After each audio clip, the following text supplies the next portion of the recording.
And James Norrington deserved a better character. Who's James Norrington? Not sure. Well, we're going to find out. Love this vibe, but I'm in the mood for something dark and haunting. Whoa. You ready, Graham? I'm standing up for this. Okay. I'm sitting down for this. Good luck, camera people. You want something? Yeah, play me something. We'll go dark and haunting. Oh, yeah, nice start. A minor, nice. James Norrington. Oh, James Norrington. James Norrington was a man I once knew. Back in our school days. It was college. Year number 3. James Norrington and I were roommates at a boarding school just south of Cambridge.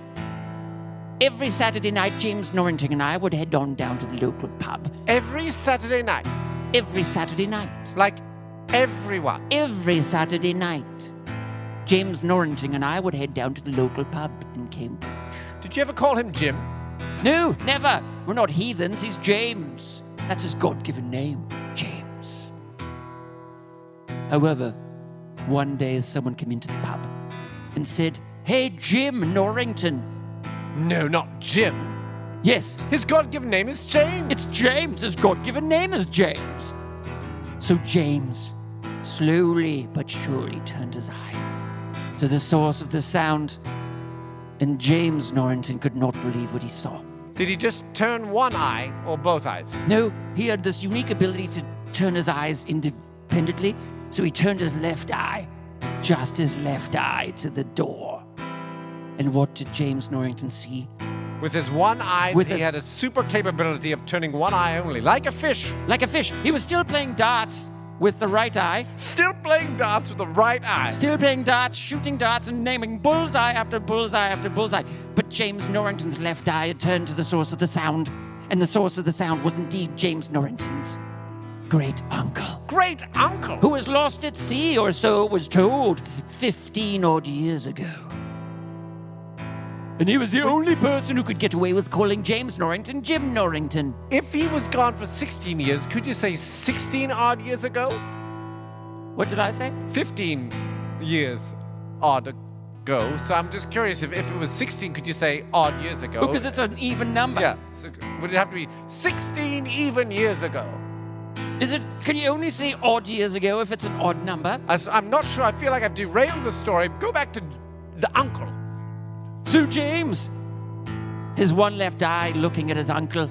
His other right eye throwing bullseyes. Bullseyes after bullseyes after bullseyes. However, this demanded both of James's eyes. It was a rarity that James took his eye off the darts. Both of James's eyes darted over to the door, to his uncle. For that was the only person James had ever truly loved.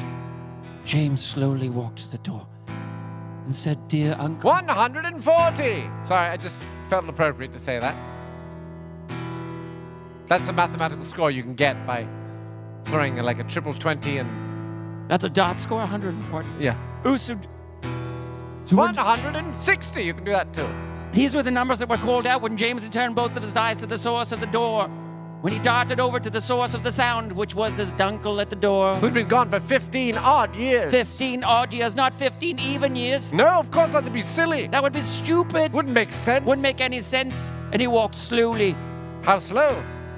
One step at a time. One step at a time? That's unheard of. One step. One step at a time. One step at a time.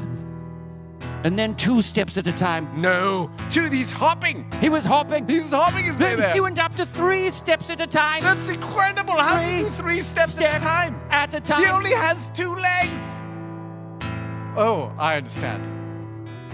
3 steps at a time. And finally, he was standing right in front of his uncle. The source of the sound in which his eyes had both darted over towards at the door of the pub. He was face to face with his past. The only man he had truly loved. And he looked in his eyes and said, "Uncle, is that you?" He had 2 eyes. He didn't know. He had one really good eye that could turn on its own. He turned the other eye, so he had 2 eyes. So he didn't know it was his uncle. No, he recognized his But uncle. he was the only person he truly loved. If he truly loved, he would recognize his uncle. Sure. Yes, but he was in such a disbelief he had to ask the question. Oh, it was a disbelief. It was disbelief. It was kind of like a pointless question. It was a sort of a redundant question. Right. Sort of a thing you're supposed to say when you see someone Oh. lost at sea. For The thing you're 15 supposed to odd see when you years. lost someone at sea. I understand now. So he looked at It me all and makes so much sense. said, it all makes so much sense because it's something you're supposed to say when someone's lost at sea. So as he said to his uncle, which was the source of the sound in which both his eyes had darted over to, his uncle looked at him and said, "Yes, Jim, it is I, your uncle, also named Jim. For he was named after Jim Norrington. But his father had an argument with his brother and named him James. Ah, I get it now. Insisted his name was James. It will not be Jim. He no. will not be Jim. So who wanted to call his son Jim? Was it his wife? Yes, it was his wife that wanted him to call him Jim. But It was, Jim's brother was not going to have his son James be called no, Jim. No, because he'd abandoned him because he'd lost at sea and he blamed him. Ah, I see. He said, "Don't go out in the storm tonight, Jim." 180. That's the highest score you can get For what? for darts. Yeah. 180 is the highest score you can get for a dart. Yes, triple 20 equals 60, 60, and 60, which is 180. This is a story about James Norrington. This was the story about James Norrington and Jim Norrington, his uncle.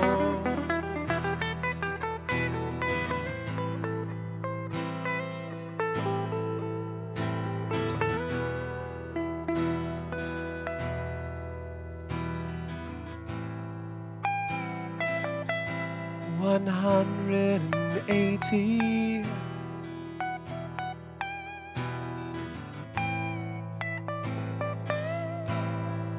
Who'd like to play some darts?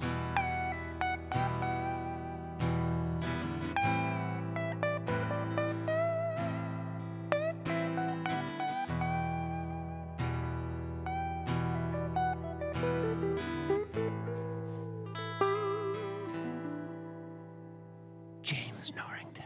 Or Jim Norrington. You can call him Jim now.